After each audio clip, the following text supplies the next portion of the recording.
Hello and welcome to the January edition of Community Connect, brought to you by the Marshall Area Chamber of Commerce, and Happy New Year's. This month's guest is Sharon Hanson, and Sharon is the City Administrator for the City of Marshall. And welcome. Thank you, Brad. So let's do a quick recap of December. A few things that are going on in December, and we'll get to Sharon and discussion after that. So a couple of events that happened in conjunction of the holidays when it was Light Up the Night, and thanks to all of our volunteers and thanks to the people at Prairie Home Hospice who put that event together. It is a great event for Marshall, and the amount of people that come to Marshall is incredible. Sharon, I know you're a big supporter of the whole event. Did you go through it this year? You know, I didn't get the opportunity to go through it this year, but obviously it's a great attraction and community event and display for the whole region, really. And so just grateful for all the work that has been put into it, and it's great to have it here. Yeah, I'm in the same boat as Sharon. I didn't go through it. I actually volunteered one of the nights. Me and 9 of my friends were part of the live nativity scene one night, but nonetheless, it is a really, really good event for the City of Marshall. The other one is the Christmas tree walk at the Lyon County Museum. Congratulations to all the winners and all their efforts of decorating the trees. Thanks to Jennifer. Jennifer is a fantastic director for the city, for the Lyon County Historical Society, and we're lucky to have her. So again, thanks to everybody who put that together. The long-awaited annual Nutcracker performance took place the weekend of the 9th through the 11th, and this is an event that I actually went to with my wife. It has been a long time since I've seen this performance, and when I lived in the Twin Cities, I actually went to the Omni Theater at the Minnesota Zoo, which didn't give the whole performance a lot of justice, and I appreciate all the talent of the dancers and the effort behind the scenes. So congratulations to Prayer Dance Alliance and everybody that put all that work into the Nutcracker. And lastly, the Chamber hosted our very first Egg Appreciation event, and just like almost every other day this past 3 weeks, it happened on the day of a snowstorm. But we did have a good turnout. We had about 100 people that still came out to it. So once again, thanks to all of our agriculture industries and the farmers in the area are much appreciated. So once again, this month, our guest this month, that actually was my very first guest way back in September of 2019, Sharon Hanson, and Sharon is the City Administrator of the City of Marshall. So again, thanks for being here. Sharon, there was a lot of things that went on in 2020. Let's talk about some of those highlights.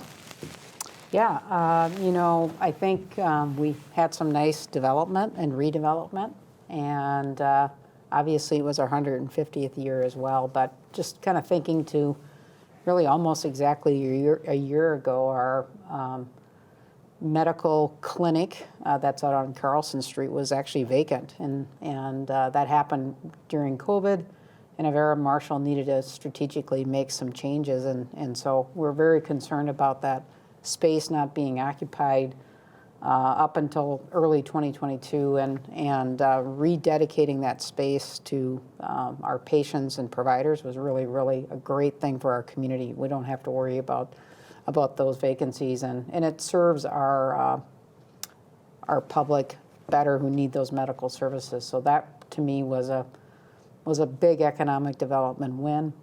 And then also I think Relco Nocmas Enterprises reoccupying the mercantile space was huge. And obviously it's not just Relco headquarters. We have the upper room, and I know they have additional plans for the main space as well, but really great to see that occupied and having them downtown as well. So I'll give Brian and of course John Nocmas, who was the visionary as well, for making that happen for the city. And then we had a groundbreaking for Block 11, which is now Block 100 near Varsity Pub. I know when I first started going up, you can see that there's now a large apartment complex, lots of questions, but it's been a long time in coming. I think the city has been working on that property for 25 years. Yeah. And trying to acquire the property, then demolishing the buildings that were on there to get it shovel ready. So looking forward to that development really concluding sometime this year. I mentioned the 150th celebration, which was the highlight of the year for the city. Just celebrating where we have been, where we're going, and and it's been really great. And then I'll probably get into this later too, but we did make a little progress with our aquatic center. We got stalled in the legislature, but obviously that'll be something we work towards again this year. But we did make progress on it, and that was, I think, a highlight of last year as well. Let's talk about the aquatic center really quick. So it gets put back into the legislature this session. If it gets passed out of there, do we have to wait until 2024 before the community votes on it? Yeah, we're hoping that, ideally it'd be better if we could have a vote earlier. Yeah. And what that means is less interest, probably lower construction costs. Each year that we wait, the cost of construction goes up. And of course, we've been seeing recently interest rates as well going up. So it'll be an ask of the legislature, and we'll see what feedback we get from our local legislators, and then also, of course, key committee chairs as well. Sure. So. Yeah. So as we enter 2023, a lot of exciting things are coming up here for the city of Marshall this year. What are some of those top priorities that the city sees for the city of Marshall in 2023?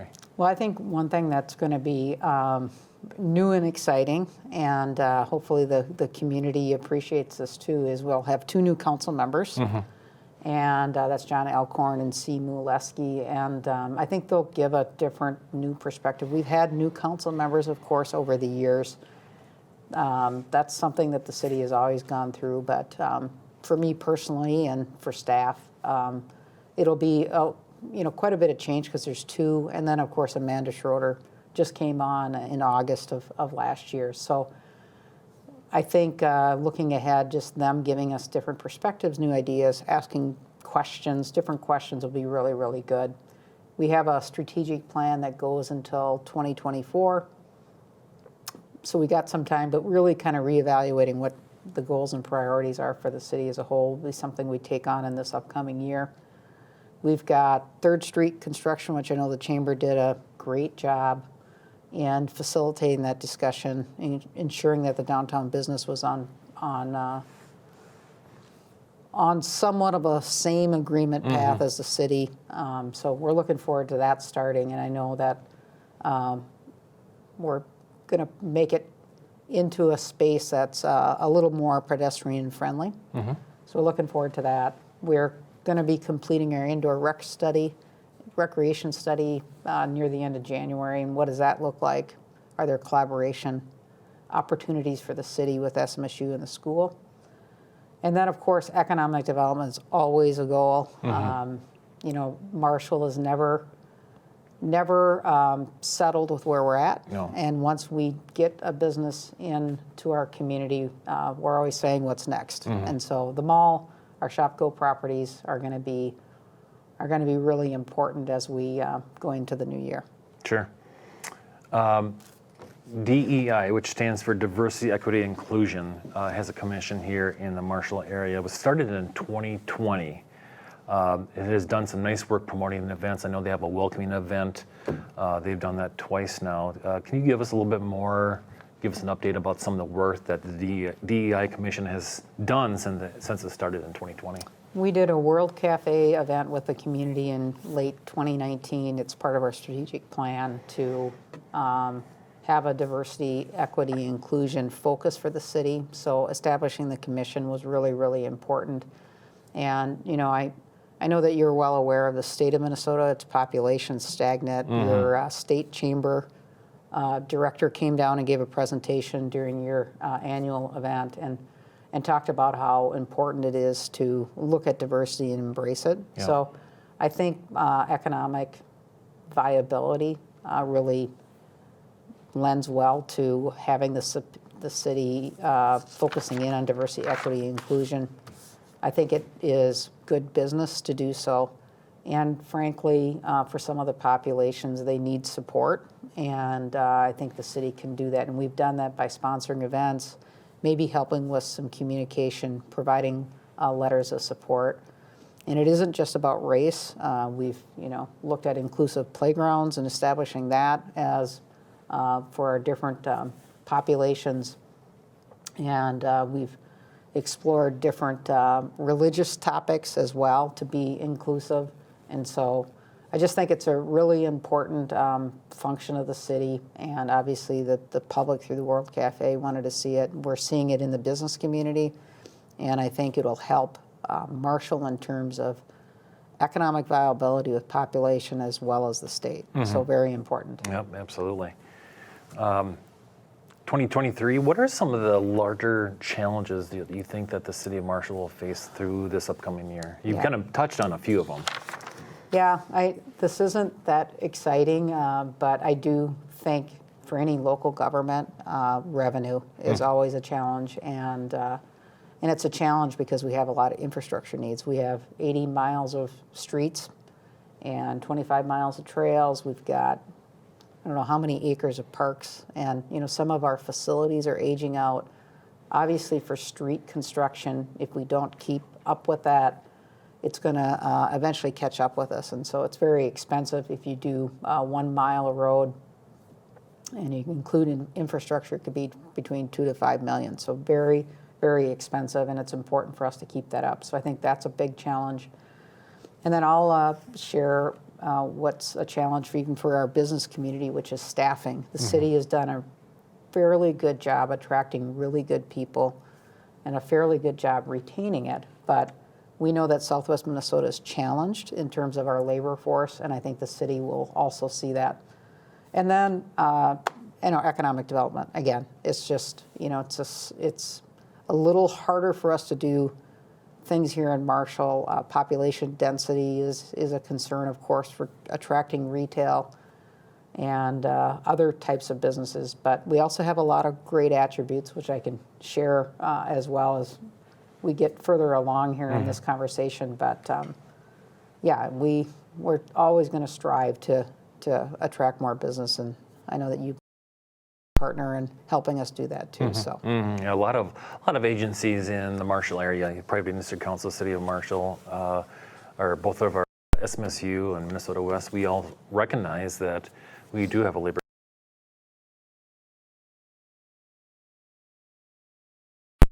stay in Marshall as well. Things for 2023, and I'm, with discussions with Sharon and Lauren Deitz, our EDA director, and our Mayor Bob Burns, what gives you the most hope about the city of Marshall looking ahead? I just wrote an article for the Marshall Independent on this, and that we're a rural community. We're surrounded by agriculture. Our businesses are ag-centered. Most of them are, and I think we're more resilient because of where we live and our surroundings, and I think there's a lot of really great quality of life factors that gives us. I think we have more space around Marshall than a larger city. I think I know the cost of living is lower. We have less traffic in the city of Marshall and in the surrounding areas. So I just think the rural setting is a great benefit for the region and Marshall, and hopefully everyone else will start to agree with us soon and kind of see that it isn't always best to be in the most populous part of the state. We have a lot of things to offer in the city of Marshall, and that gives me a lot of hope. Yeah, and I would agree. In fact, I'm excited. I think Sharon started, was it the fall of 17 or 2018 is when? 17, yep. 17, and I think Marshall has really made a lot of progress since Sharon has started. It's very exciting to partner with her and the city staff, and everybody that's watching today, stay tuned for 2023. It is going to be an exciting year. I'm excited for everything that is coming to Marshall, and get on board with us. That's all I have to say about that. So, a few things to look forward to in January. Is a little bit lighter of a month. And in fact, I think it's usually a little bit lighter of a month than just in general for January. I'm going to go all the way to the end of the month on January 27th. The Brow Brothers Beer Pairing event, which is an annual event for the United Way of Southwest Minnesota, is planned. I've gone to this a couple of times. Sharon, have you gone to this? Or is it a little bit too far out, probably? I haven't. Yeah. I'm starting to sound antisocial, and I'm not. I just, haven't gotten to partake in Well, the social event yet. Yeah, So. and that's perfectly fine. But it does promise to be a really fun event. It's normally like a 5-course meal. It is beer, paired with a different kind of beer for each course. But come on out. The way Southwest Minnesota is a great agency. A lot of nonprofits partner with them. So come on out for a fun time at Broad Brothers. They do have tickets left. The Tigers and Mustangs have a full slate of games and activities with their winter sports schedule. Full schedule events can be found on the Big South calendar for the Tigers and at the smsumustangs.com for the student athletes here on campus. The Chamber has a large slate of events in January. I want to touch on a few of them. Our Business After Hours event will be at Relco, the new offices in downtown, on January 19th. Again, this is at the second floors of the new Relco Nokomis Enterprises building in downtown Marshall. Fingers crossed for much better weather than what we've been having. When the upper room had their Business After Hours in December, it was a crummy night, but we still saw about 80 people attend. One that you should mark on your calendar is on January 24th. Visit Marshall is sponsoring a Google workshop for businesses. Come learn from Google themselves on how to optimize your business listing online. This will be at the Red Baron Arena. So again, that's on Tuesday, January 24th. So all these events can be found on our website at marshallmn.org. So thanks again for tuning in to the January edition of Community Connect. And Sharon, thanks for being my guest. Thank you, Brad. We'll see you in next month. Happy New Year's, everyone.